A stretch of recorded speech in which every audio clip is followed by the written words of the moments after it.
Oui, dans le second ouvrage, j'essaie de voir un peu comment la gestion du cadre macroéconomique peut contribuer à la croissance et aussi à la création d'emplois. Alors on se base sur le cas de la RDC en essayant de voir l'évolution de la situation macroéconomique depuis en fait la transition politique. Alors quand on parle de la transition politique, c'est le processus de démocratisation qui a été enclenché en 2000, non pas en 2000, en 1990 au départ. Donc en fait, il y a deux transitions. La première, c'est celle-là qui a été initiée par le président Mobutu. Et la deuxième transition, c'est celle qui a eu lieu, disons, dans les années 2000 et qui a en fait mis en place les réformes structurelles qu'on a aujourd'hui. Donc, en considérant ces deux transitions, on a essayé de voir les liens qu'il y a entre la situation politique et le contexte économique. Est-ce que la mise en œuvre des réformes sur le plan politique entraîne forcément croissance économique? On l'a vu avec la première transition qui, avec les troubles qu'on a eus, les tensions politiques, on n'a pas pu avoir effectivement une croissance qui soit soutenue. D'ailleurs, dans la première décennie, c'est-à-dire dans les années 90, on parle même d'une décennie ratée parce que la croissance n'a pas été au rendez-vous. Ça a permis la rupture avec les instances financières internationales parce qu'en fait, il y a eu un processus de démocratisation graduelle qui n'a pas été à la hauteur des espérances. Et de ce point de vue, la situation économique s'est détériorée.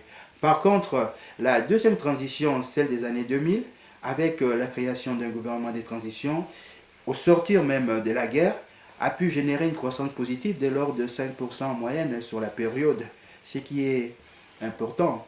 Bon, cette transition, effectivement, a eu des effets escomptés, mais là aussi, on peut se dire, on peut aller un peu plus loin dans le cadre de l'émergence de la RDC, parce que cette croissance a été tirée par le secteur minier, le secteur des télécommunications, le commerce. C'est des secteurs qui ne créent pas beaucoup d'emplois.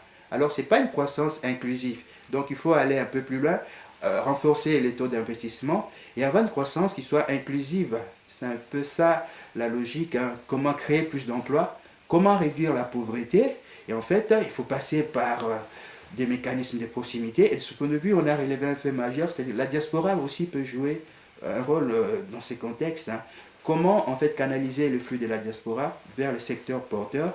Et ça va, disons que l'émergence de la RDC est conditionnée par rapport à la mobilisation accrue des ressources, les investissements directs étrangers, on a parlé de la coopération chinoise, mais aussi comment mettre en place un cadre incitatif au niveau de l'État congolais, un climat d'affaires qui soit incitatif, attractif, mais aussi améliorer la gestion des finances publiques et aussi mettre en place une administration qui soit efficace.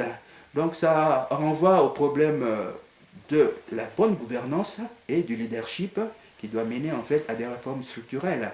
Comment éliminer des rentes, des situations qui font qu'effectivement l'économie ne parvient pas à mobiliser des ressources qui soient importantes, avoir un budget conséquent et mettre en place des réformes structurelles. Ce sont en fait les enjeux qui sont posés dans ces cadres.